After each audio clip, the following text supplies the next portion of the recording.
Hello everyone. So are you excited about the first recipe, which is barbecue sauce? I know I am. Okay, so before you get started, you want to obviously open your case of jars. And we need to get the jars sterilized, and these are new lids that are in here. We can use these lids because they're brand new. Once you've used a lid, it is recommended that you throw that sucker away and do not use it again. On the lids is I guess for lack of a better way to say it, an adhesive, and I'll show you that once it's been used, this adhesive that you see here, it doesn't necessarily work as well. Now, that said, I know some people who will reuse their lids once or twice. I've never done it, and I don't intend to. So your lids and your rings will need to be washed, and your jars need to be sterilized. You can wash them and then sterilize them. I don't really go through that extra step because what's the point? You're going to sterilize it, right? So what we're going to do is we're going to get the jars that we need, and we're going to put the jars in the water bath canner, wash and dry the rings and the lids. Well, I don't know if we'll dry them, but we're definitely going to wash them. So let's get the jars that we need into the canner and get them on the stove, getting ready to boil so that we have clean jars ready to go. Okay, so on page 260 of the Ball canning book that I showed you before, it's called the Ball Complete Book of Home Preserving. We are using this for this canning series. I apologize for the lighting. Our overhead light has quit working. We need to get it replaced. So hopefully you can see that okay. And on page 260, it will tell you at the top of the recipe, it says it makes about 3 pints, 3-pint jars. That said, I'm using half-pint jars. You definitely could use a pint-sized jar. You could take the recipe that I've put on the screen in the last video and at the beginning of this one, and you could double it or triple it if you really like. There's only 2 of us in this household, so half-pint jars are plenty big enough for me. So it says about 3 pints. Therefore, we are going to go ahead and sterilize. I'm going to go ahead and sterilize 8 jars. And the reason for that is you want to have more jars ready than what you might need, just in case you end up with extra and you can can more. So we're going to get 8 jars ready to can.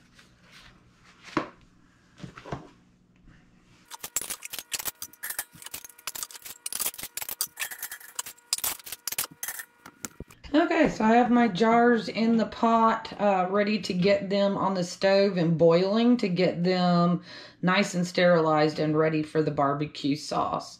Now, one tip I have for you is if you have hard water, like I do, we have terribly hard water. You're going to want to put a couple of tablespoons of white vinegar in your pot with the water, not only when you're sterilizing, but also when you're canning. And we're going to just use the same water to can with. So either way, I'm going to go ahead and put this in there. And what that's going to do is prevent a white a white mineral buildup on the jars that just looks awful. There's nothing wrong with it. It just looks terrible. I don't have very much left in this bottle, but I think that'll be good. So let's get this filled up and ready for being put on the stove top. What I do, just to save me some trouble, is I'll go on ahead and fill these jars with water so they don't fall over when I lower them into the pot.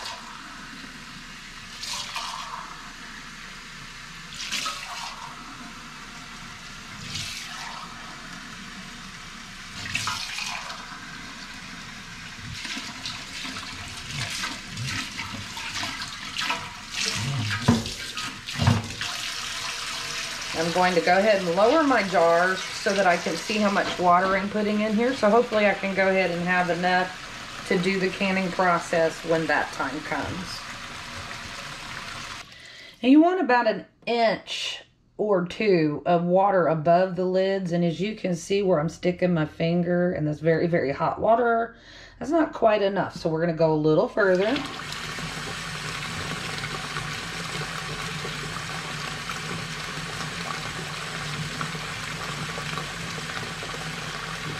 And even though we're not canning right now, I just want to make sure the water's ready for the jars when they're filled with the sauce and ready to can. Now, I've got it up to my middle knuckle just about, and that should be plenty. All right, let me get this on the stove and we will come back and start our recipe. Okay, so I have all my ingredients ready. What we need to have is 20 cups of chopped and cored peeled tomatoes.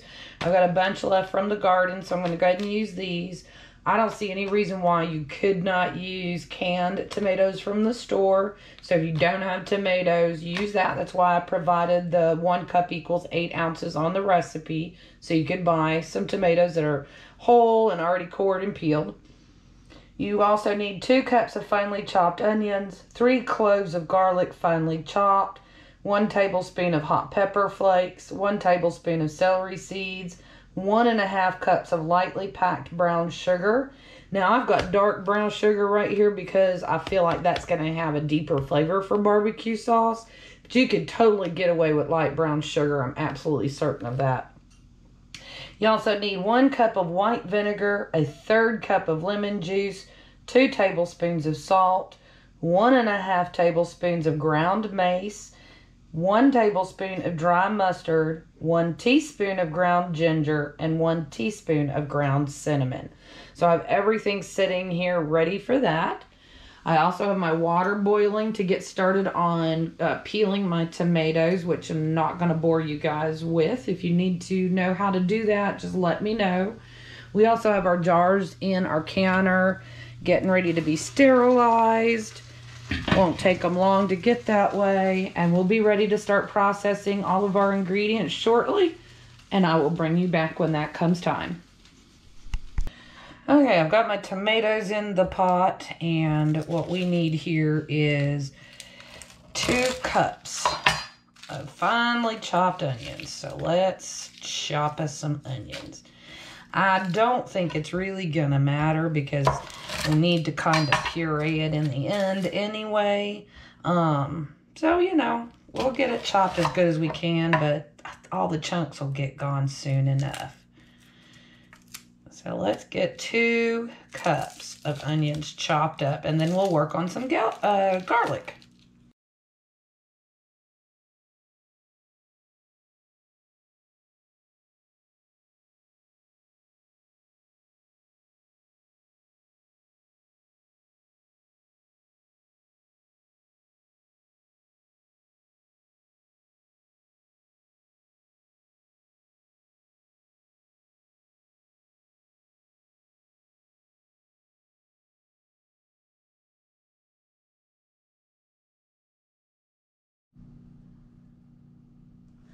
Okay, now that we have our onion all chopped up, let's go on and work on getting our garlic done.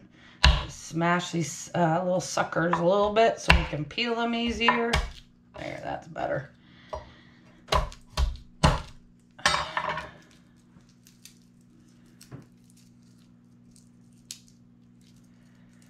Well, that one, it doesn't want to come out of there. Let's try that again. There we go.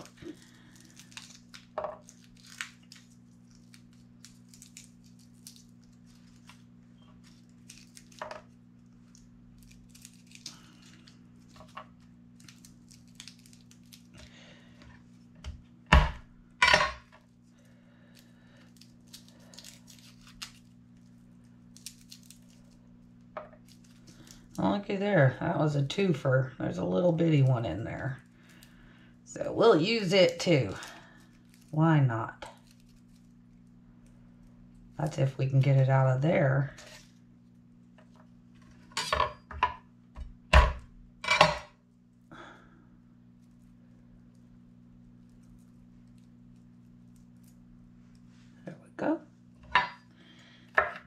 get those little tops off.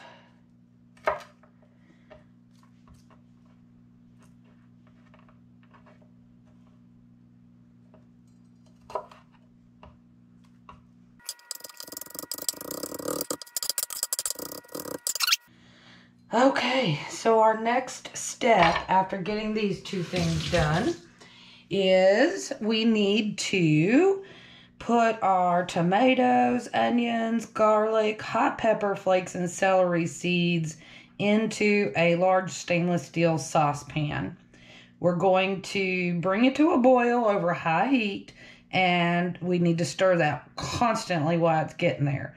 Then we're going to reduce the heat, cover, and boil gently until everything is softened. About 30 minutes is what the book says. And considering my tomatoes came out of the freezer and I needed to use some tomato sauce because I didn't have enough tomatoes to make 20 cups, we will just see if it takes 30 minutes. Now, you guys, if you're using regular tomatoes and everything, it may take 30 minutes. Just do it until it's soft. So let me bring you guys over here with me. Get our garlic in there. It's hard to do this one-handed. Let's get the onions in there. All right. So what I'm going to do is get this all stirred up, and then I'm going to bring it to a boil. Oh, I've got to get my crushed peppers and celery seeds in there as well. I don't think it'll take too terribly long, but we'll just keep checking on it. All right, let's see.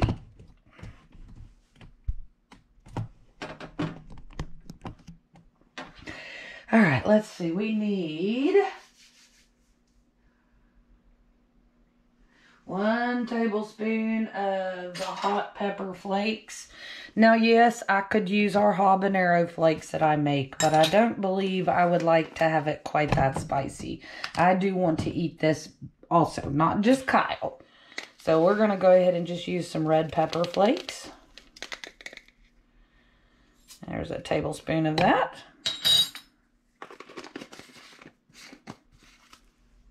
I think it's, let's see, yeah, 1 tablespoon of the celery seed as well. Which obviously isn't going to be as easy.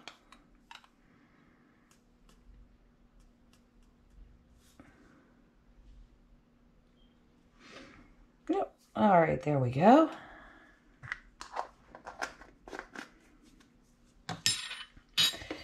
Let's get this started.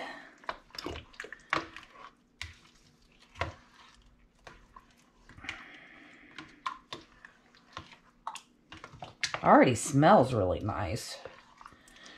Don't even have half of it together. Okay, I will bring this to a boil and get it ready to simmer for a little while.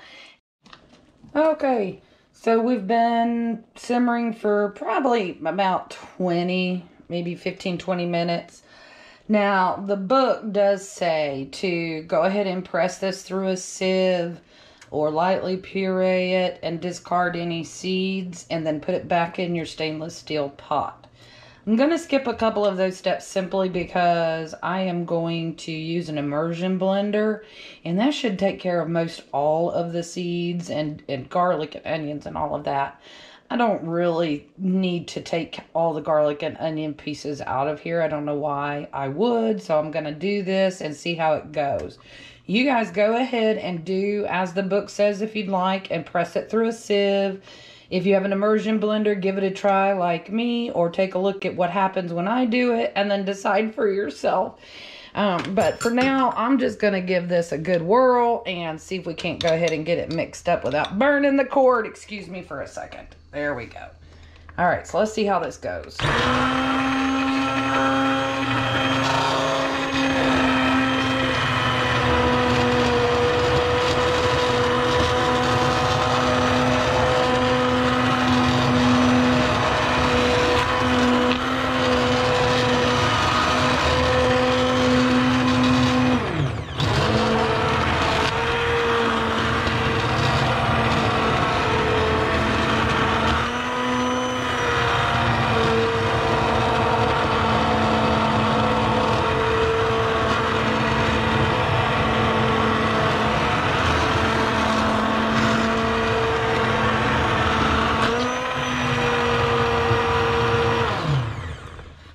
doesn't look too bad. See, that's what I thought. I'm gonna mix this up or blend this up just a little more, and then we'll go on with the next step.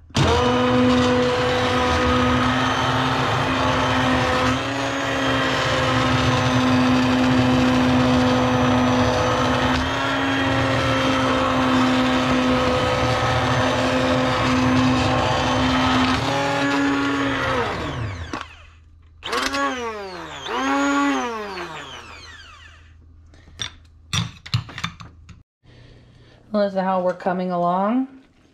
We're just going to let this keep boiling until about a quarter of it is gone. So about a quarter of what you started with needs to evaporate during this boiling process. I highly recommend also that you guys stir. I would stir frequently. There are a lot of natural sugars in tomatoes, and they can burn very, very easily on the bottom of the saucepan. So make sure that you are stirring frequently so you don't end up with burnt pieces in the bottom. That'll make your barbecue sauce taste awful.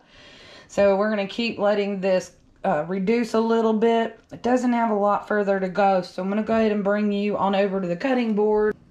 See about getting, okay, let's get the rest of this measured up and ready for inserting into our barbecue sauce.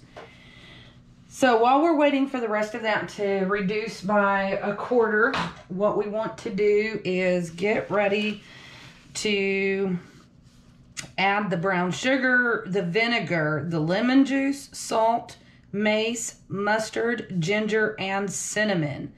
We're going to add that to the sauce, and then we're going to return it to a boil over medium heat. We're going to stir it occasionally. We're going to reduce and boil gently. It says stirring frequently, and then until the mixture is thickened to the consistency of a thin commercial sauce. I don't know why we want to go thin, but I guess we can. Maybe we can thicken it after we use it. I don't know, but that's the instructions. So let's go ahead and measure out the next ingredients, which is brown sugar. And we need 1.5 lightly packed cups of brown sugar. And grab a bowl for that. So lightly packed, all that means is you pack it a little bit, and that's it. That's all you do. All right, let me get the container back for this, makes it easier. I like to keep my brown sugar in a Tupperware container. And yes, this is an old-fashioned Tupperware container. It is from the 70s, back in the day, from my mama being into Tupperware. I think she even tried to sell it for a time. I'm not sure, but anyway, let's measure this out. We're just going to lightly pack it in. Okay, so as you can see, it is just lightly versus heavy. So if you hard pack, look how much further it's going to go, and that's how much more brown sugar you would get. And it's important when it comes to your sugar and vinegar ratios to remain as written in the book.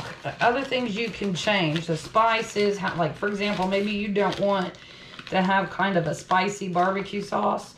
So don't use as much of the pepper flakes if you don't want that.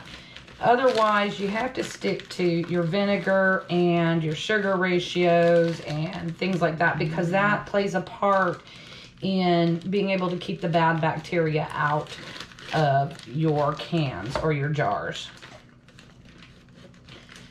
All right, so there's one, and we have already a half in there. There. I'm going to close this up because I don't want my brown sugar to dry out. There we go. Now, let's see, what's next? We probably should get another bowl for our liquids, because I'm not going to mix that in with that brown sugar until it goes in the pot. So let me grab a bowl. All right. So we need 1 cup of white vinegar.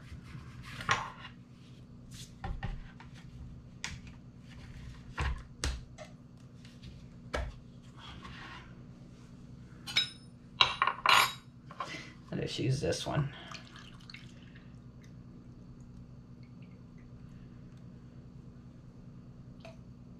Did you see me almost put that in that brown sugar, y'all? That would have been awful. Okay. We need a 1/3 cup lemon juice.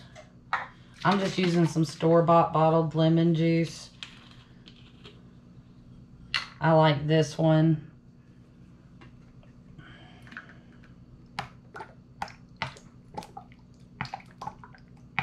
The acidity of the lemon juice and the vinegar is what makes it possible for us to water bath can this. The acidity kills that bad bacteria. Okay, so the acidity, I was saying as my camera shut off, the acidity is what kills that bad bacteria that we don't want in our jars. So we want to make sure we follow what the ball recipe states in that. Any major changes in your use of the vinegar and the lemon juice would then require you to go ahead and pressure can. Pressure canning brings things to a much higher temperature. What in the world? Much higher temperature, which kills the bad bacteria. So that's the major difference between water bath canning and pressure canning. Pressure canning, you can can things that are not high in acid, where water bath, you can water bath things that are high in acid. Tomatoes are high in acid. We're adding a bunch of vinegar. We're adding a bunch of lemon juice. Lots of acid, we can water bath can. We'll get into pressure canning a little bit later on. We're going to do a number of these water bath recipes just so we can learn a few things. And then we'll get into some pressure canning, and that's when canning gets really fun. All right, so the next thing we want is salt. And on the salt, we want, see if I can find it again. 2 tablespoons of salt. And I know that seems like an awful lot, you guys, but the salt's important too. So we're going to do 2 tablespoons. I'm using kosher salt.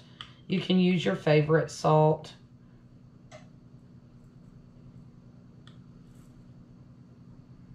Okay, there's 1.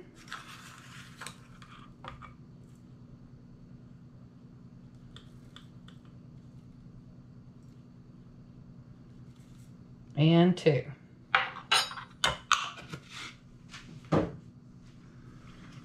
And the next thing we want to add is the mace.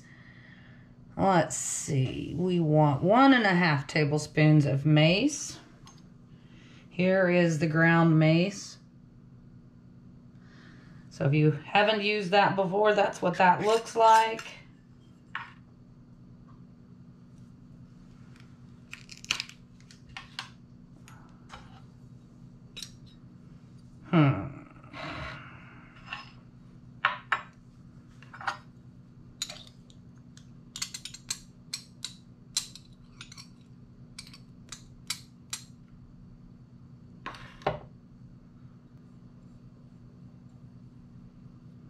There, that's about 1/2 tablespoon.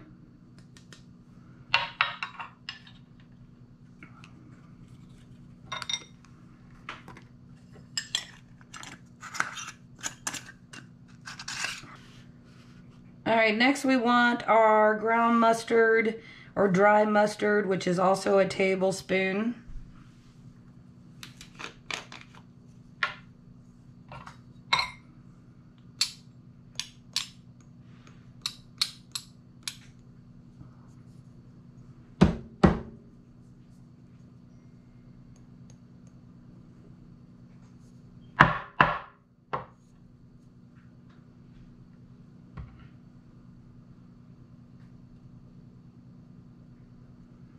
And there's our mustard.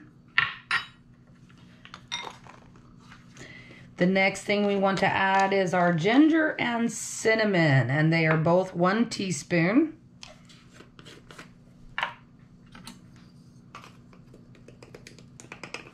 Here I have the ground ginger. There's 1 teaspoon of that.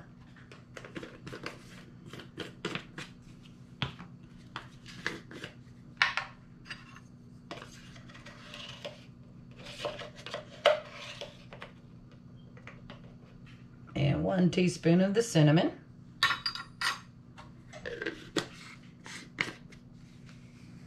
And I think that covers every ingredient. And it does. I'm just going to give this dry stuff a little bit of a stir. Nothing major, just because it makes me feel a little better that it's not going to wind up at the bottom of the pot by itself and not get stirred in. Okay. All right, let's go back over here and take a look at how we're doing.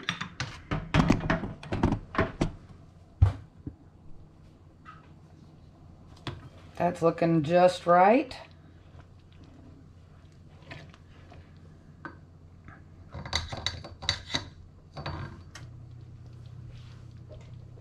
Okay, here are the dry ingredients.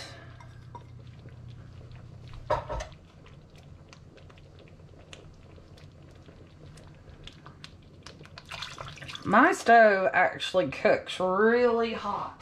So I don't think I'm going to change the temperature of the burner. Depends on your stove. You're probably going to want to. But my stove just cooks hot. And I'm on like 2.5. And it's, yeah, I'm not going to change it. We're just going to get this good and stirred in. Looking a lot more like barbecue sauce now, isn't it? That looks lovely. It's at this point that I want to give it a taste because I'm curious if that's going to be a good sauce or not. So let's just see.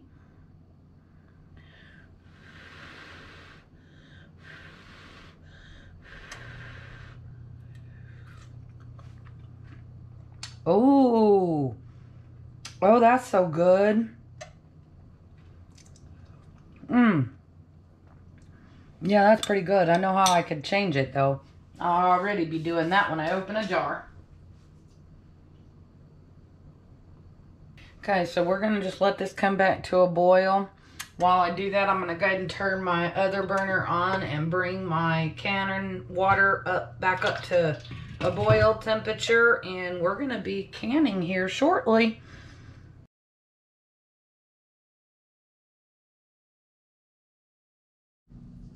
Okay, so I have the jars full and we're going to go over to those in just a minute. What we want to do now is, I'm using a paper towel and some white vinegar. You can use a damp rag. I like vinegar because I know it's going to remove any oils that are remaining. Let's see what I can do to get you involved here. There we go. So what you want to do with the vinegar is wipe your jar rims right here like this. Make sure there's no food whatsoever left on the rim or the rings of the jars.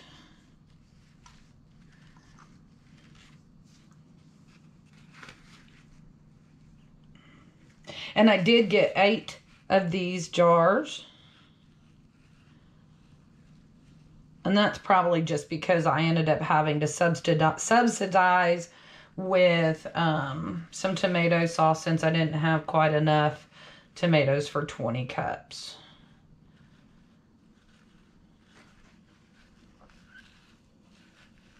Now, headspace, let's talk about that. The reason for the headspace is dependent upon what is in your jar. You know, depending on what you have is how likely it might be able to siphon out during the boiling. So what happens is the boiling creates the pressure inside the jar, which is what helps make it seal and all of that good jazz. Sorry, I'm trying to clean a jar right around the bottom of this camera. It's pretty hard. Let's see. If I touch just the rim, it won't burn me. There. So you want to follow the instructions on your headspace and make sure, I have one jar over here you can't see, so I'm just going to go ahead and wipe it real quick. You want to make sure that you follow the headspace in the recipe that you're using until you get very good at headspace. And then you start to understand, okay, well, if I do this, then I want that much, so on and so forth. We can discuss that later when we get on over to the pressure canning side. So the next thing you want to do is put your clean lids. I have washed and rinsed these lids. And these are the lids. And then you have your rings. Now the purpose of your rings, guys, the only reason you need a ring is to hold that lid on during the canning process. Once we're done, we're going to take these cans out, and then tomorrow when I get ready to put them on the shelf, and I'll bring you guys back then too, we'll remove the lids and make sure all of the jars around the rings are clean, because sometimes, like I said, siphoning happens. And that means food will get stuck on the rings, and you just want to go on ahead and make sure those are nice and clean, because you don't want bacteria to build up. Now, the only other time I use a ring is when I give away a jar of food, whatever it might be. I try really hard to make sure I have a ring on it, just to keep that lid from popping off during, you know, transport or whatever. Plus, I don't think it's right to give someone a jar without a ring. So, of course, I do that. Whoa, about to knock you guys over. Sorry about that. So, we're just going to get these rings on all of these jars. And then we're going to put this in the water bath canner. We're going to ensure they're covered. All the jars are covered with water. So, we're just going to put them in here. I don't know if you can see that. Let me double check. Nope. There we go. Okay, so we're just going to put these in here. I usually kind of go around so I don't knock this rack off. It likes to lean.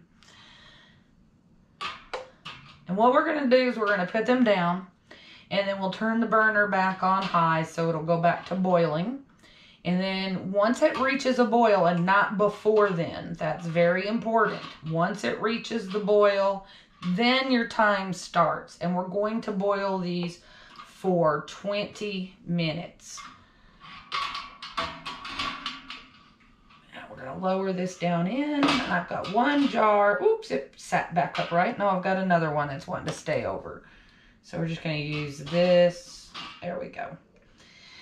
Let me show you how this looks. Okay, so you can see that the jars are covered with water. Let me stick this in here so you can see. You just want to make sure your jars are good and covered. And as you can see, these are well covered. You need at least 1 inch of water over the top of the jars, because you don't want to have it evaporate on you while you're canning.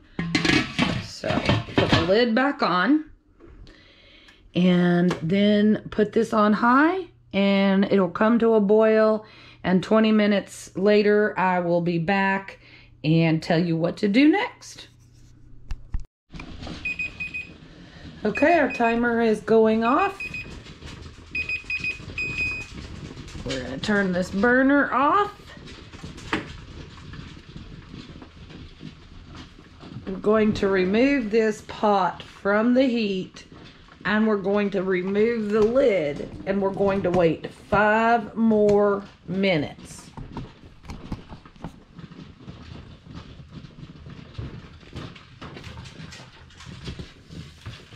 Okay. Take the lid off.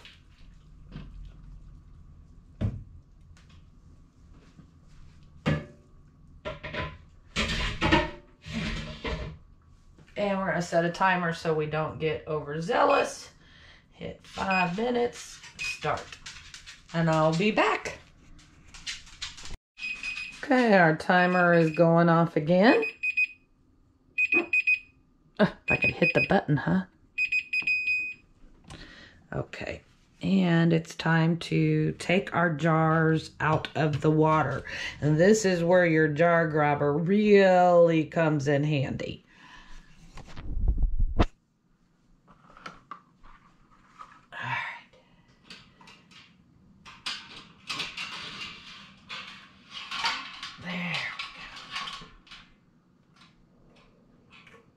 Now, the reason you do that, giving the jars a chance to rest, is A, give them a chance to rest, and B, they start to cool down, and you don't have to worry too much about them cracking when they come out in the air.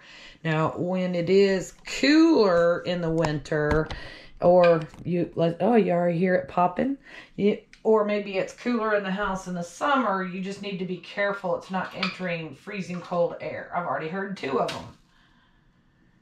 So you just use your jar grabbers like this. You just use the hand. It looks like it would be awkward, but really it's actually comes quite, oh, there's 3. Comes quite natural. And you just grab the jar. 4. 5. I love that sound, you guys. My favorite sound in the whole wide world, really.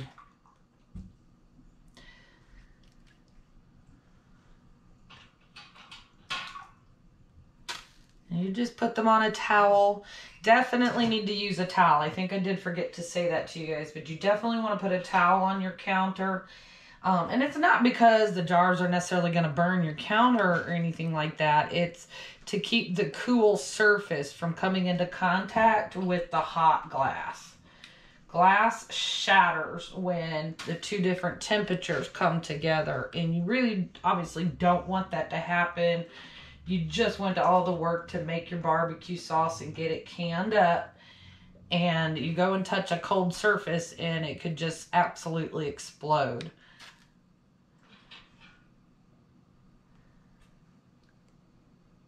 Now, it's recommended that you leave your jars sit still for 24 hours. So we will come back when it's been almost 24 hours. It'll probably be close to it. It might be a little less. But we'll come back tomorrow afternoon and we'll label them, remove the rings, check for seals, and put them up in the pantry. I will see you then. Okay, y'all, it has been 24 hours and we need to take a look at our jars. We're going to double check everything has sealed by gently pressing the center. If it's solid and it doesn't move, it's been sealed. And so far, everything's great. This is what it sounds like when it's not sealed. So if you're not hearing that when you press on your lid, you're good to go. So the next thing we want to do is remove all of these rings. You don't store your canned goods with the rings on. Like I mentioned previously, you don't want to do that just in case you've had any siphoning and any food remnants are on the outside rings, on the outside rings of the jar. So you want to make sure everything is nice and clean. If anything's siphoned, and you're usually going to be able to tell that from the looks of the water. When it's done boiling, your water's gonna, like this would have discolored the water. Water was perfectly clear, so I don't believe anything was siphoning, but I'm going to double check these rings anyway, because I don't want to put them on the shelf only later to come back to them and the little boogers have got mold on them. So you definitely always want to make sure you take the time, take your rings off, double check it, store your rings somewhere else, because you really don't want to have to be buying new rings all the time. You can reuse these things until they fall apart. As long as they hold that lid on when you're processing your jars, they work. Let me just take everything off and just run your fingers along those rings right here, because you'll be able to feel if there's any food. And like I said, your water will be discolored. You'll notice if it's been siphoned out or seeped out at all. Then you just want to label each jar. Now, how you label is completely up to you, but I am going to tell you, you must label your jars. I know if you think, well, this is the only thing I've canned, I'll know what it is. I'll remember when I did it. I'm here to tell you the chances are really likely that that's not going to be true. So just take the time to mark them. You can do it however you want. I mean, in my case, I'm going to go ahead and mark barbecue sauce. And I'm going to call this barbecue sauce base. I don't like this pen. Let me get another one.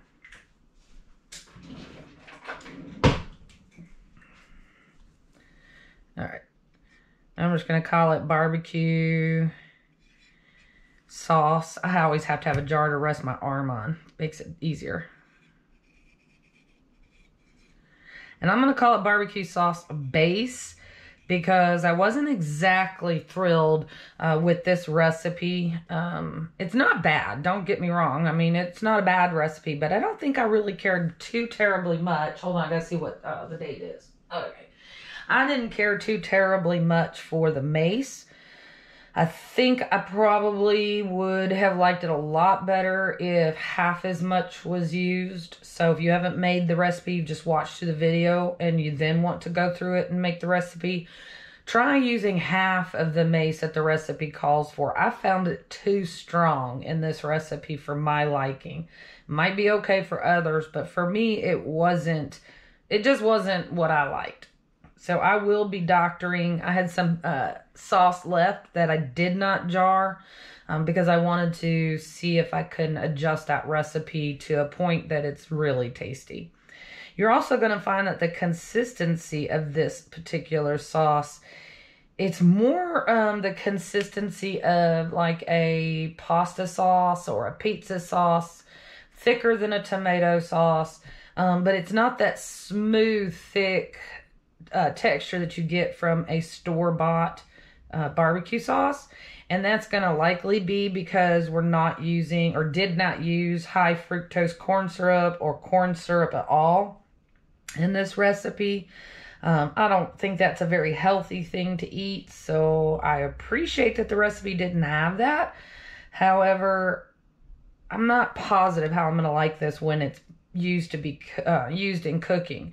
We're going to try that here tomorrow or the next day. I believe we're going to make some pulled pork, and we're going to try this sauce with it once I've doctored it, and I'll let y'all know what I think of it. So I'm really looking forward to continuing this series, and I am going to go over the next recipe that we're going to use and let you know the ingredients that you're going to need next week. And thank you everyone for watching. Thank you for coming along, and I will put up that recipe on the screen here, and I will see you next week.